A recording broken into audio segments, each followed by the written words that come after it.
बना देंगे। लेकिन हम लोगों ने भी फैसला लिया है कि आदरणीय लालू प्रसाद यादव जी की पार्टी का पूरा समर्थन हम लोग करने वाले हैं। पूरा समर्थन करेंगे हम लोग, क्योंकि अगर हम आजमगढ़ में खड़े हैं तो जितना दूर लखनऊ है उतना ही दूर पटना है। बताओ दूरी का समाजवादियों के लिए ठीक है। नहीं, छपरा तो बगल में नहीं, पटना पास है। इसलिए साथियों, विकास का रास्ता खोला हम लोगों ने। ये सड़कें बना करके, मेडिकल कॉलेज बना करके, मुझे याद है आप लोग मंत्री थे, सरकार थी, नेताजी ने यहाँ पर मेडिकल कॉलेज दिया था, पीजीआई के बराबर दिया था। और इसलिए दिया था कि आजमगढ़ के लोगों का इलाज यहीं पर हो जाए, फ्री हो, सस्ता हो जाए। आजमगढ़ की जनता को बाहर न जाना पड़े, बनारस न जाना पड़े, प्राइवेट अस्पतालों में न जाना पड़े। क्योंकि गरीब परिवार के सदस्य अगर बीमार हो जाता है तो उसी समय उस पर आर्थिक संकट आ जाता है। इलाज महंगा है, दवाई महंगी है, जिसके कारण हमारे गरीबों के कई बार खेत बिक जाते हैं, जमीन बिक जाती है, मकान बिक जाता है, उधारी में जीवन कटता है। लेकिन हम आजमगढ़ के लोगों को भरोसा दिला के जा रहे हैं। जिस काम को नेताजी ने किया, मेडिकल कॉलेज पीजीआई के बराबर भी बनाया, हम लोगों को कितना भी बजट देना पड़ेगा तो उस मेडिकल कॉलेज को देश के और उत्तर प्रदेश के सबसे अच्छे मेडिकल कॉलेजों में गिना जाएगा। न केवल इस संस्था को बड़ा बनाएंगे, बल्कि भारतीय जनता पार्टी पीछे से हमारे आपके आरक्षण को छीन रही है, नौकरी को छीन रही है। एक नई व्यवस्था लेकर के आए हैं, आउटसोर्स वाली व्यवस्था। ये आउटसोर्स में आरक्षण नहीं है। ये तमाम लोग जानते होंगे, हमारे साथी जानते होंगे, जिस समय घोषणा पत्र हम लोगों का बना था, उस घोषणा पत्र में हम लोगों ने लिखा था कि आउटसोर्स व्यवस्था खत्म करेंगे।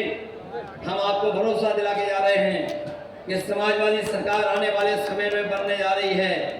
उस समय पर ये आउटसोर्स व्यवस्था को हमेशा हमेशा के लिए खत्म करने का काम करेंगे, क्योंकि आउटसोर्स व्यवस्था हमें पक्की नौकरी नहीं देता, हमारे भविष्य को नहीं बनाता है। इसमें कई बार लोग एक्सप्लॉइट करते हैं हमारे काम करने वाले लोगों को।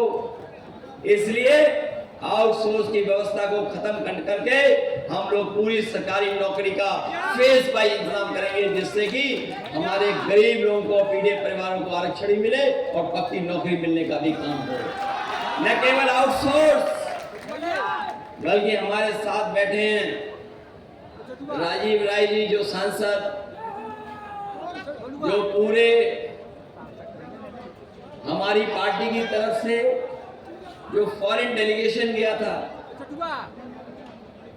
पहलगांव के बाद, जो पहलगांव में घटना हुई उसके बाद जो डेलीगेशन गया था दुनिया में, हमारे राजीव राय जी समाजवादी पार्टी की तरफ से सदस्य बन करके गए थे। कई देशों में होकर के आए हैं वो। वहां के जो सबसे मुख्य लीडर्स होते हैं, जो प्रोटोकॉल के हिसाब से जो बराबर के लोग, उनसे बातचीत करके आए, भारत का पक्ष रख करके आए। लेकिन एक बात हम लोग महसूस करते हैं कि हमारी सीमाएं तभी सुरक्षित होंगी जब अग्निवीर व्यवस्था खत्म हो जाएगी और पक्की नौकरी मिलेगी। क्योंकि सीमा पर सुरक्षा होना, अभी हाल ही में हम लोगों ने देखा, लड़ाई करने का तरीका बदल गया।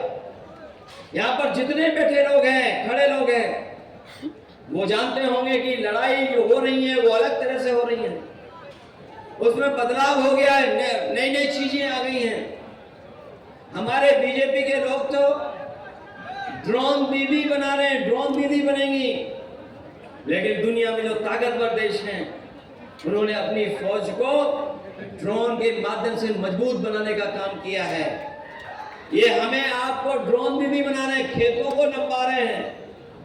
हम आपको भरोसा दिलाते हैं, समाजवादी लोग आएंगे तो अपनी फौज को मजबूत बनाने के लिए ट्रेनिंग के साथ साथ टेक्नोलॉजी, और टेक्नोलॉजी के साथ साथ अग्नि व्यवस्था हमेशा के लिए खत्म होगी, जिससे हमारे परिवारों को पक्की नौकरी मिलेगी। न केवल ये बल्कि ये जो सड़क बनी है अभी हमारे किसानों को लाभ नहीं पहुंच पा रहा है। अभी हमारे गाजीपुर के किसान भाई होंगे जो सब्जियां पैदा करते हैं, बड़े पैमाने पर गोभी पैदा होती है और बहुत फसलें सब्जियां पैदा कर लेते हैं, उन्हें बाजार पहुंचने में समय लगता है। आजमगढ़ के भी किसानों को मंडी की सुविधा वो नहीं मिल पाई जो मिलनी चाहिए। हम आपको भरोसा दिलाते हैं एक्सप्रेस वे तो बन गया है, इसके अगले चरण का विकास हम लोग आने वाले समय में जब सरकार बनेगी 2027